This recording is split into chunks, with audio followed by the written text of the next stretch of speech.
my TIMTV family, how are you all doing? Welcome to a really special TIMTV episode. I'm your host, Pamela Fomunung. I want you to get ready for a thrilling journey of empowerment and inspiration. We have a treat for you today, an exclusive interview with the great and amazing Reverend Dr. Pamela Fomunung, the visionary founder behind the amazing initiative called Africa's Brain Bank. You might ask yourself what that means, but trust me, this is an episode you don't want to miss. We'll be delving into the captivating world of her recently completed 4th annual Brain Bank Summit that took place here in Los Angeles and brought together amazing guests and panelists, a tribute to Motown's greatest, and so many other amazing things that happened. And the goal they all came by was to fight brain drain in Africa, which is really more about the mind than you think. And for you creatives, you may think this is not for you. Ha ha ha. Just watch all those movies and writings you've been doing.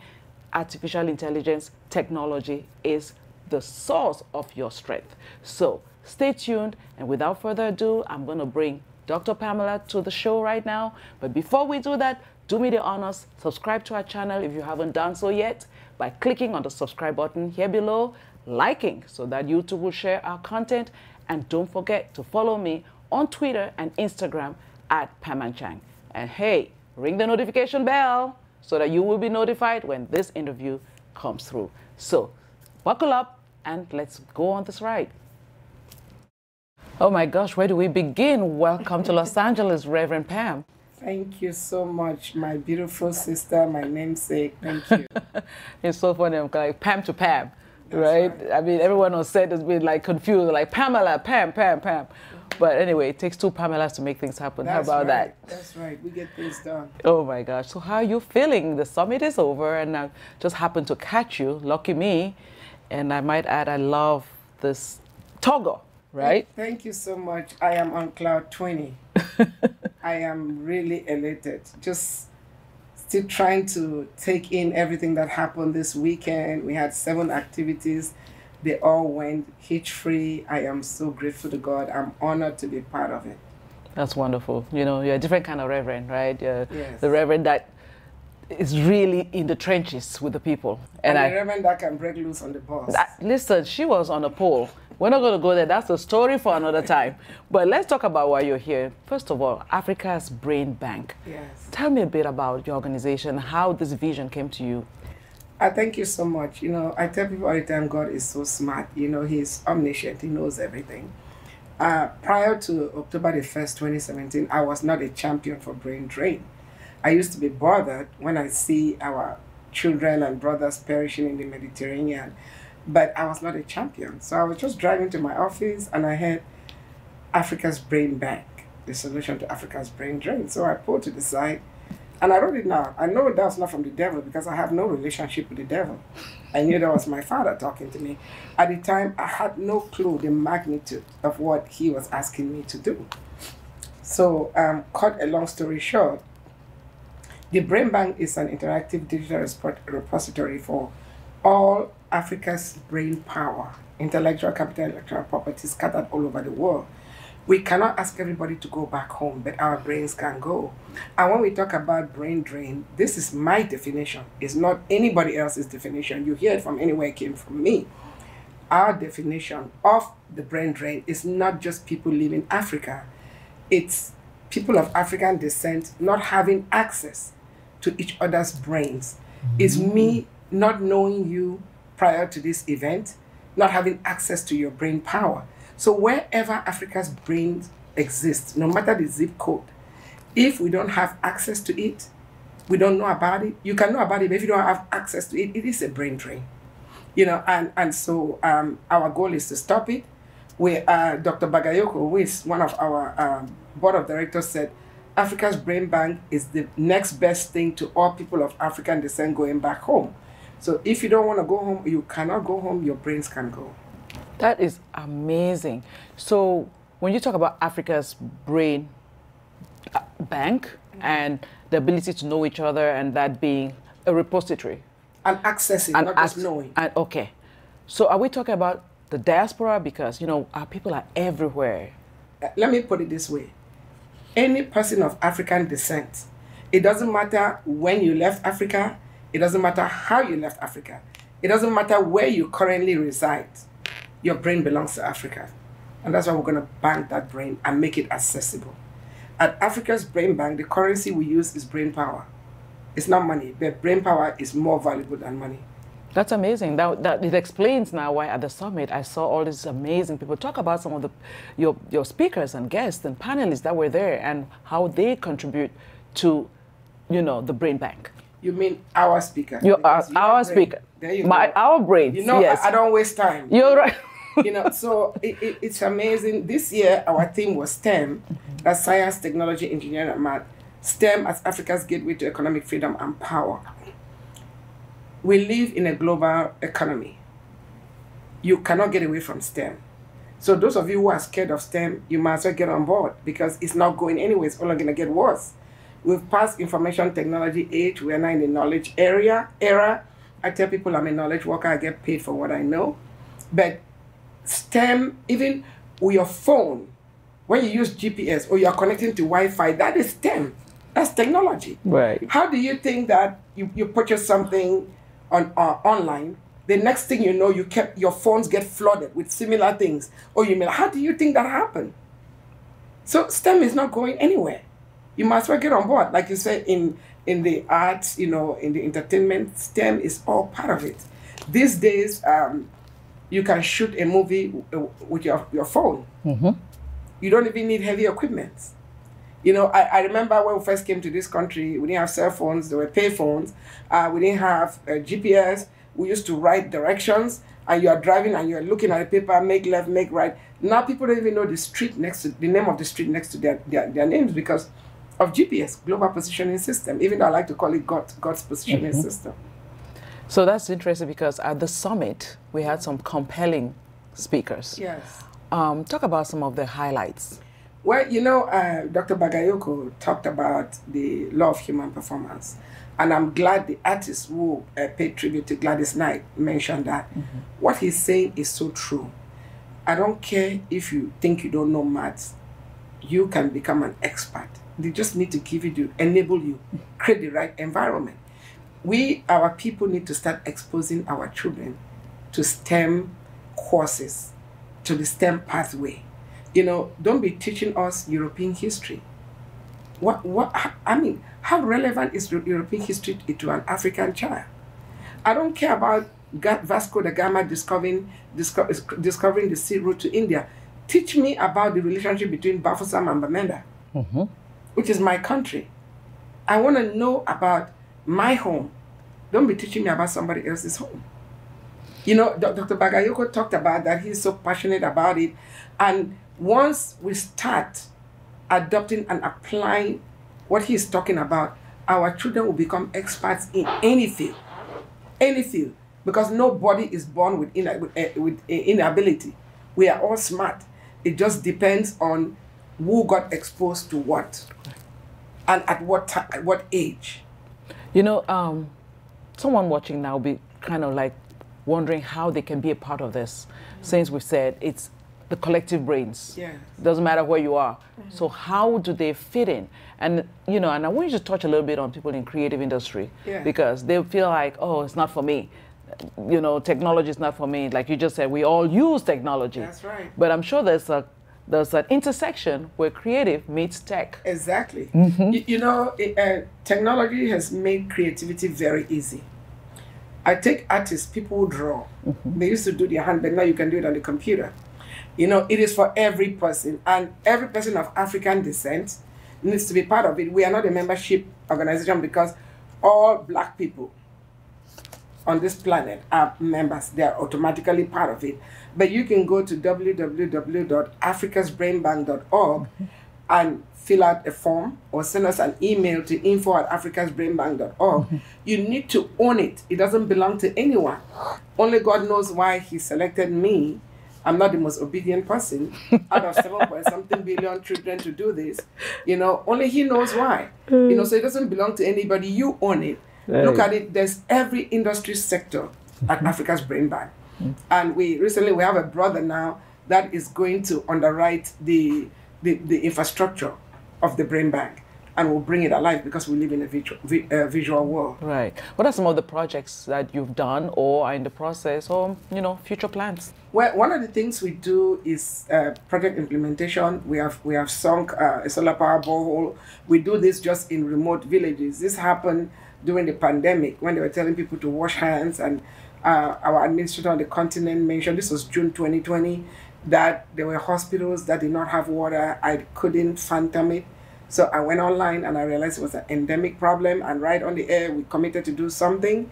In 3 months, we did a fundraiser. We raised 11,000. The cheapest cost we got was 22,000. My parents' foundation donated 5,000.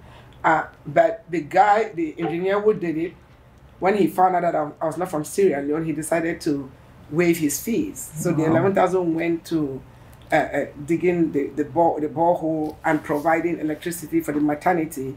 This particular maternity, they used to average 10 deliveries a night on one bed with no water. Think about cross-contamination. Think about all the babies that died, the women, So, and we have an external tap that provides clean drinking water for 30,000 people in that village. But more than that, we've built the African High School Association and an e-learning platform. The Brain Bank has never received a grant. We don't have a benefactor, but I believe that's about to change. It's been self-funded, and we need money to make these things happen. So our goal is to push STEM education, STEM-driven solutions, STEM mentoring. Dr. Bagayoko won 2 presidential awards, one from President Bill Clinton and the other from W. Bush for the STEM program. We adopted the program. I personally added 2 strands, the 7 leadership and civic duties to the 12 strands. It's on our website. So money is the limiting factor, and we believe we're going to get that so we can launch that e-learning. We want to connect all the African high schools. There's nothing like that. And we want to triage them. We don't want them to leave the continent. We're going to educate them online using technology, and then we're going to funnel them into HBCUs and also help get them jobs, remote jobs. Those that need to come abroad for externship or clerkship, they will come, but they have to go back home because we're not trying to contribute to the brain drain. Absolutely. You talked about, funding. Talk about your board, okay, the management, because sometimes people want to know that there are solid people supporting you so they can be encouraged. The chairman of our board is Dr. Nkema Minkumba. I actually met him in 2016, virtually. I was looking for a STEM expert with African, expertise, and he was the best. So I contacted him. It's ironic because the first time I spoke with him was September 2016, and he was in Nairobi, Kenya. And, 7 years later, he's heading to Nairobi, Kenya. Yeah. So he has a PhD in mathematics, but he's a STEM expert. He also teaches policies. Dr. Bagayoko is a retired physicist. We have myself, I'm a clinical pharmacist, also a businesswoman. I also teach corporate entrepreneurship at a university on a volunteer basis. I love compounding. I like to make medications from scratch, because a lot of people have allergies to what we call excipients. So we make sure mostly those patients get what we call APIs, active pharmaceutical ingredients. A lot of our people suffer back home because they don't have the infrastructure to determine, this medication is not working because of something in the medication that's not supposed to be there. I will know counterfeit drugs are a problem. A few years ago, we took RFID, radio frequency identification technology, to Nigeria, and we came up with devices that could test. Patients could test the medications to see if it was fake or real, and we used the traffic light green and red. So if it's red, it's a no-go area. If it's green, it's good. But of course, the counterfeiters, squash that project. Some people want to bribe. We don't bribe anybody. So there's a lot of things we are doing. I don't want to go too much details. Our website is intentionally limited because we've had a lot of challenge with plagiarism. I want to say the vision of the Brain Bank is very humongous. What you see on the website is just a sneak preview. With time and with the right funding, we're going to bring it alive. But it's a veteran home for all our people. Yeah. So you've already been doing all this amazing work with limited funding. What does someone, somebody wants to support the organization? You're looking for benefactors. You're looking for simple fundraising contributions. Exactly. What do they need to do? Well, we are a 501c3 nonprofit. We are registered in multiple states here in the U.S. and we have affiliates on the continent. We have representatives throughout the continent, and if you want to donate, so it will be a tax-deductible donation. Our accountant is board licensed in Europe and in the U.S. We are transparent. Nothing gets spent without board approval. We have the people on our board, where I don't really want to talk about a lot of things they do, because some of them are a high level of security, all the way to the White House. All right. So I don't want to go too much into that. We also have a powerful management team, made up of academics, professionals, industry experts.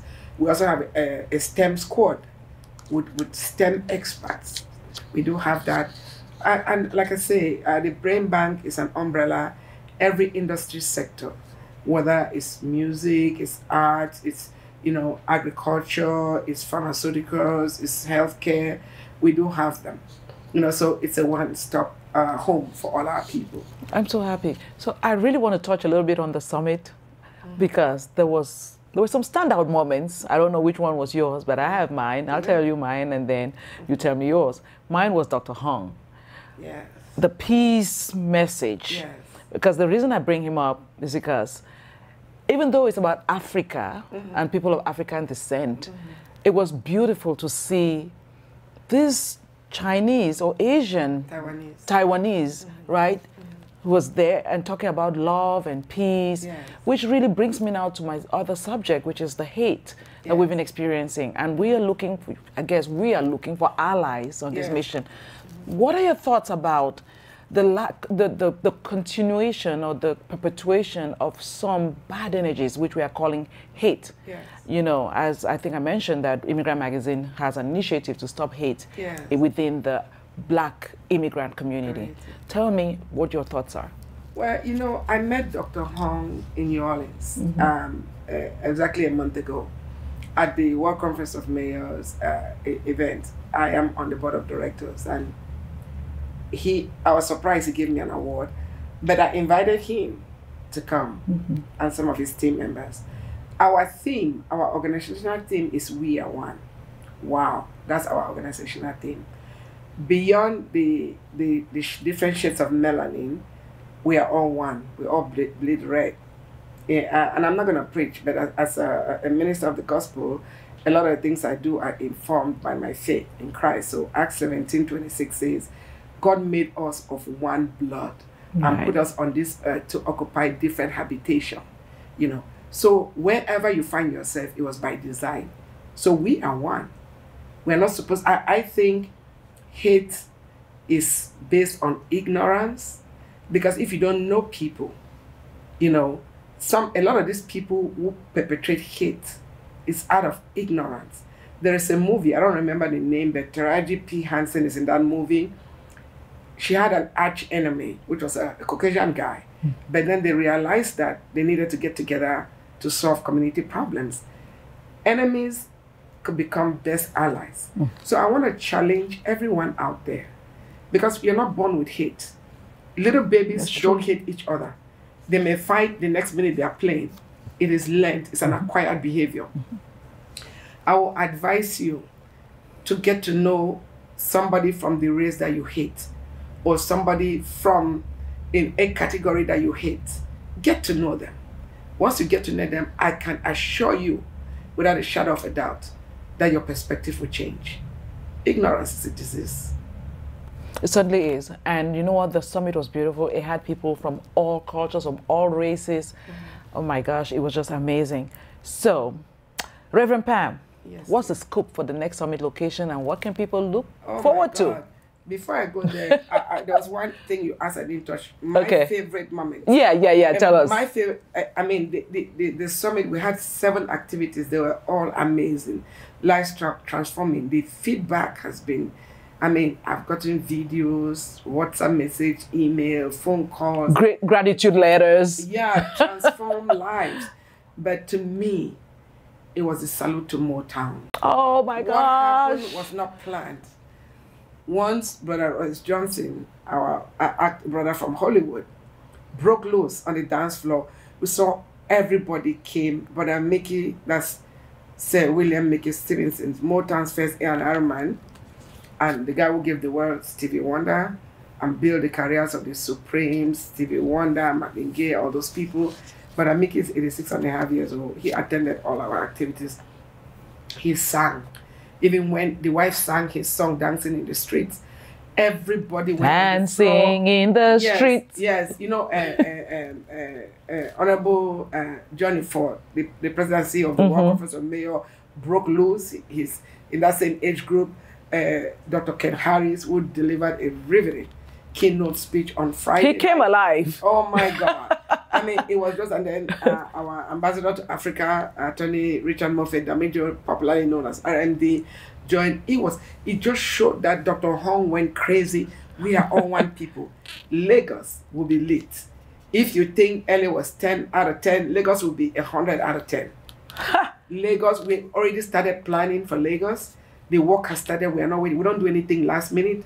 You know, so Brother Richard or RMD and the wives and RMD Productions will be hosting us. I encourage every person of African descent, be there. We will need someone to contact Delta Airlines. We need a discount to fly to Lagos. They have a direct flight from Atlanta, and I think there's some direct flights from New York. You know, Lagos will be the place to go. So in a nutshell, please, let's make that appeal. Join the team, right? Yes. Come on board. We are looking for diasporans. How can diasporans, support? I already said, go to the website. Okay. Go to the website. Don't be a spectator. Don't be a cheerleader, and don't be left behind. Get involved. Roll your sleeves. You and I have to do this, so we leave a better world to our children than we inherited. Our parents did a lot at their young age. You know, we need to see the manifestations of what we are trying to achieve, unifying our people, getting our people out of economic doldrums due to brain drain, due to inability to fund businesses. We need to empower our community. Whatever development we are doing, it's okay to do sustainable development, but it must empower the community. The Chinese people go to Africa, they bring workers from China. No, you need to employ our people. Yes. We have educated university graduates who are driving bikes, Okada, or as they call it in Nigeria, or Bensikin in Cameroon. That should not be happening. It shouldn't be happening. And that is why we are appealing to you. Opportunities for sponsorships. You want to sponsor. Yes. There will be so much going out. There will be information going out. Exactly. Go to the website and join the League of Extraordinary Minds. Yes. www.africasbrainbank.org. Don't lose your mind. Don't waste your mind. You come to Africa's Brain Bank, you find qualities and traits that you didn't know were dormant in you. That's wonderful. Your commitment, your vision, your leadership, and your recent success at this 4th Annual Brain Bank Summit was very inspiring. And I will be in Nigeria. So you have no choice. I challenge you. We might even have to do some contest for someone to win a ticket. Exactly. Who knows, right? Yeah, we can do that. Yeah, we should do that. And I apologize for my voice. No need to apologize. This woman has been busy. It's amazing she still has her voice. But you have demonstrated such incredible power in bringing our people together. Thank you. So proud of you and so happy to be on board this League of Extraordinary Minds. Dr. Reverend Pam, by the way. So good to see you again, my sister. Thank you. Love you, sis. I appreciate you. No, the journey is just beginning and we're going to do this together. Yes, it's long, but we'll get there in our lifetime. Absolutely. And thank you so much for joining us. And like she said, go to the website, get involved. God has given her the vision. We are the disciples. We're going to join in and make this one big happy family for our children and our children's children. Thank you and see you next time on TIMTV.